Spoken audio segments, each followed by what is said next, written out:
Hi guys, today we are back with a new video which will show us how to use assembly language to add numbers.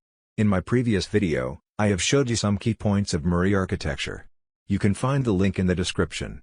Okay, let's get started. Our Marie program commands are not case sensitive. However, the labels are case sensitive. You should always consider this fact to avoid ambiguity in the code. Now, as you can see in the previous video, that Marie performs its operations in the accumulator.